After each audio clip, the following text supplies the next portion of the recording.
So, John Nolan really should not be alive. Like, statistically, logically, realistically, this man should have been gone multiple times by now. But somehow through pure luck, stubbornness, and just enough instinct to survive, he keeps walking away from situations that should have ended him. I'm talking from brutal shootouts, to crossing paths with murderous psychopaths. Here's every time John Nolan almost died. Starting with the day everything changed. So before he even puts on a badge, Nolan is just a regular guy. He's a residential contractor pushing 40, trying to figure out if this is all his life is ever going to be. But that changes forever when he suddenly finds himself in the middle of a violent bank robbery. Get down! Get down! While everyone else on the floor is completely paralyzed by fear, realizing their lives could end right there, Nolan feels something else entirely. This bank robbery is the most exciting thing that's happened to me in a lot of years. Is that sad? Because that sounds sad. One of the robbers immediately strikes him and points a gun straight at his head. If you get up again, I will kill you. You got that? But Nolan spots the police staging right outside, and instead of just complying and staying on the floor, he gets right back up. He completely distracts the armed robbers by rambling on about his life, buying just enough time for the police to breach the glass doors and save everyone. Y'all, he manages to survive the standoff, but the safe, quiet version of John Nolan, it's completely gone. Walking out of the bank in one piece is exactly what pushes him to pack up his life and join the LAPD. And that decision to put on the badge? Yeah, that's when Nolan finds out surviving isn't as simple as it looked in the bank. Cost of staying alive. So early in his The Rookie year, Nolan gets his first real taste of what staying alive in the LAPD actually requires. A call, it goes incredibly bad fast when he chases an armed suspect straight into a dark house. Drop the gun! Put it down! Get out of the house. Get outside. Go, go, go. Drop the gun! Don't move!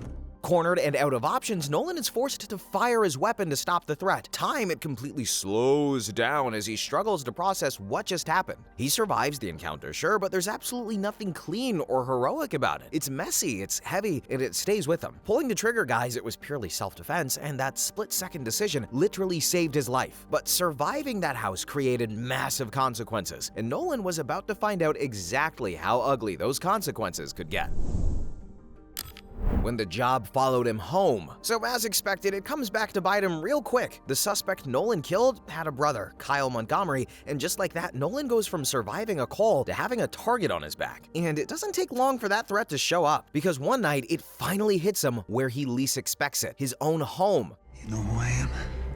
You're Kyle Montgomery, you're Alex's brother. No! I don't got a brother no more. You killed him. Lucy, she happens to be there at the worst possible time, and suddenly this isn't just Nolan's fight anymore. Now he's trying to keep both of them alive. John, are you okay?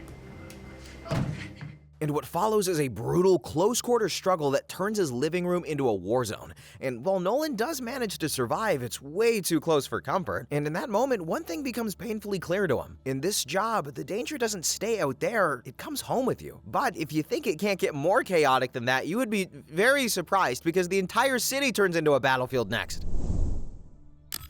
Manhunt. So there's a prison transport and things go sideways, and just like that, violent convicts are loose in the city, so it's either that or lions, you choose. But anyway, Nolan, along with the rest of the LAPD, are thrown into a city-wide manhunt, starting with the site of the prison bus crash. Noticing the bushes rustling, Nolan splits off on his own and quickly finds one of the transport officers who had lost a leg in the crash, only to watch him die right in front of him.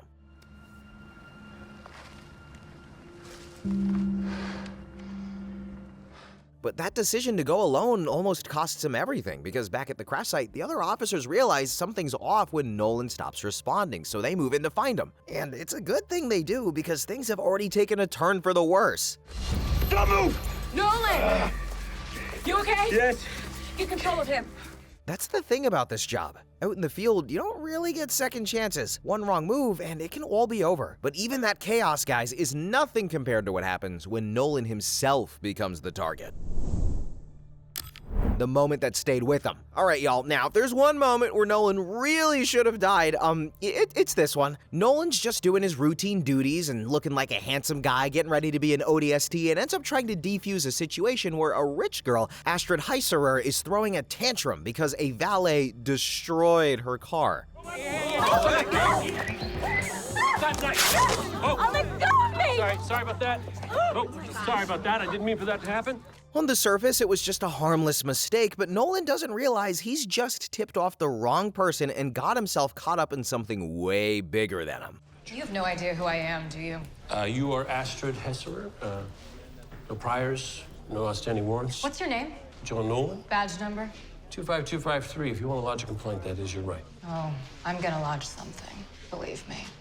And just like that, without even knowing it, Nolan goes from handling a routine call to being marked for death. The LAPD soon receives word that the Southern Front, a white supremacy gang, has greenlit Nolan, which basically means they put a hit on him. Suddenly, protecting Nolan becomes their top priority. This guy's a rookie and he's just causing so much trouble. When it all goes down though, Nolan isn't alone. Captain Zoe Anderson is right there with him, the one person who's had his back from the very beginning. You think that would be enough to keep things under control. No one would be stupid enough to go after a cop if he's with a captain, but that only works if the person calling the shots has a brain. And unfortunately, their new leader, Cole, he doesn't have one of those, and he's nothing like his father Midas. So the two get lured in by a routine burglary call only to get captured, dragged outside, and tied up at the edge of a pool. And despite Captain Anderson's attempts to make Cole understand the gravity of his actions, he electrocutes her and throws her into the pool. It's Nolan's turn next, and he tries to sweet-talk his way out of it by suggesting to make an apology video instead, and if nothing else, it buys some time. Do another take right now. Stay with feeling. No! So Cole gets away, and even though Nolan survives, it's only because of how brave and selfless the captain was. This was a moment that would weigh on his conscience for a long time. And you'd think after something like that he would catch a break, but he doesn't get those, because the job, it doesn't work like that. A routine call. Until it wasn't. Alright y'all, now at one point, Nolan is assigned to an overnight shift guarding a crime scene. It's supposed to be one of those slow, boring shifts where absolutely nothing happens, but we don't do that around here. And of course though, that's just not what he gets. The same armed men connected to the case come back to finish what they started. And with his radio not working, Nolan suddenly finds himself completely cut off, trapped inside the building with nowhere to go, with a crime scene cleaner of all people as his only partner. Y'all, it's messy, chaotic, and completely unpredictable where one wrong move, it can lead to the building becoming their grave. Stay down. Do not move. Stay down. Face down. Man, that's one brave cleaner. And just like that though, Nolan manages to survive once again. Good job, Cade 6. I mean, Nolan, I hope somebody's getting these references. But anyway, then comes one of the most uncomfortable ones. And this time, Nolan doesn't even see it coming. The one he never saw coming. So, after a long and awkward night at Nyla's ex's place, he's just about to get in his truck and head home when he spots Snowball, the neighbor's missing dog, wandering around outside. Snowball? Yeah, how you doing? We were worried about you. Next thing he knows, he wakes up tied to the roof in the basement of the house next door with another hostage already there, and a man who is very willing to do whatever it takes to keep things quiet. You can't be here. Okay, go. You're gonna ruin everything. Okay, I'll be happy to leave. Just untie me and I'll go. I'm not stupid. You're a cop. I can't just let you go. They can't have you here. We need our privacy. I have to kill you. The guy's clearly unhinged, as you can see, and he almost shoots him, but Nolan manages to talk him out of it, pointing out that the noise would bring attention, which somehow only makes things worse, because now the guy starts thinking of quieter ways to kill him without leaving any trace. And then it finally hits him. You die if you can't breathe. I know that. I mean, that's just basic biology. Wait! And the only reason he survives, guys, because Nyla notices something is off when her daughter, Lila, who's been having nightmares because of disturbances in the neighborhood, points out that she heard the screams of a man as well. So she goes outside, sees Nolan's truck still parked on the road, and storms into her neighbor's house just in the nick of time. Hey, all right? I got you. When we talk about close calls, that's pretty much as close as they get, but also we still have more, so maybe not. But just when you think the worst danger is out there on the streets, it turns out it can be standing right beside you. Rat. So if you can believe me, things get really bad when someone on the inside, someone Nolan trusted, Detective Nick Armstrong, frames him as a dirty cop tied to the Darien crime family by planting evidence in Nolan's home. This guy just does not catch a break, but at least he's handsome. But just like that, Nolan goes from officer to suspect. And while Wesley, his lawyer, tries to tell him to keep him from doing anything reckless, Nolan knows the only way to fix this is to walk straight into the lion's den. After convincing his sergeant to trust him, Nolan reaches out to crime boss Ruben Darien directly and offers himself up, which is kind of insane because now he's putting himself at the mercy of people who wouldn't think twice about killing him. They strip him, they search him, they move him around, maybe they even tickle him a little, but they do so that nobody can track him and drop him into what is basically a setup for an execution. To make matters worse though, Armstrong is right there with them, having cut a deal of his own ahead of Nolan. And for a moment, it really looks like this is how it ends. Want to do the honors? Having to pull the gun, flip the chair. This is gonna be much simpler. I'd ask for last words, but I'm sick of hearing your voice. Wait!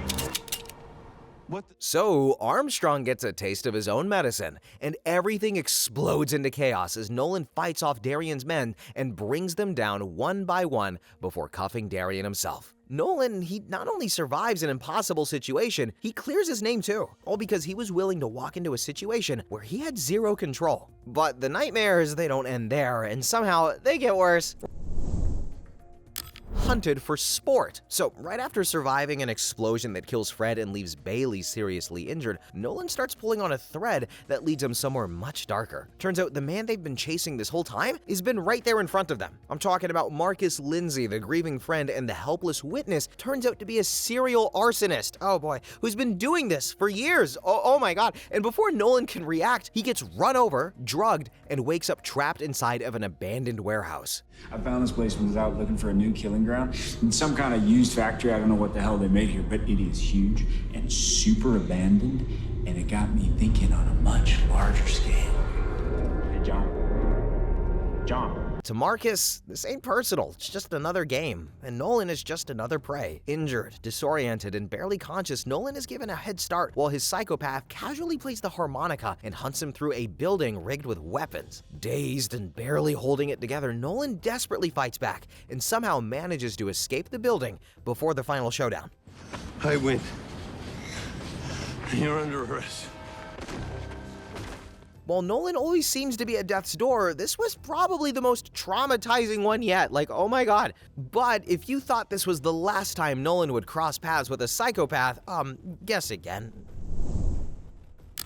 Digging his own grave. So, while tracking down escaped killer Oscar Hutchinson, Nolan walks right into a trap at a motel. Oscar ambushes him, knocks him out, and the next thing Nolan knows, he's in the middle of the desert, being forced to dig up buried diamonds like it's someone's twisted treasure hunt. Except, there's nothing fun about it because Oscar doesn't even bother pretending. He fully plans to kill Nolan the second he's done with him, and Nolan knows it. So now it's just a waiting game. He has to play along, buy time, and hope something, anything, goes his way before it's too late. Just as they find the diamonds and Nolan digs them up, Harper manages to track them with the help of a teenager's drone. But Nolan's not the only one with backup. Looks like my ride's here.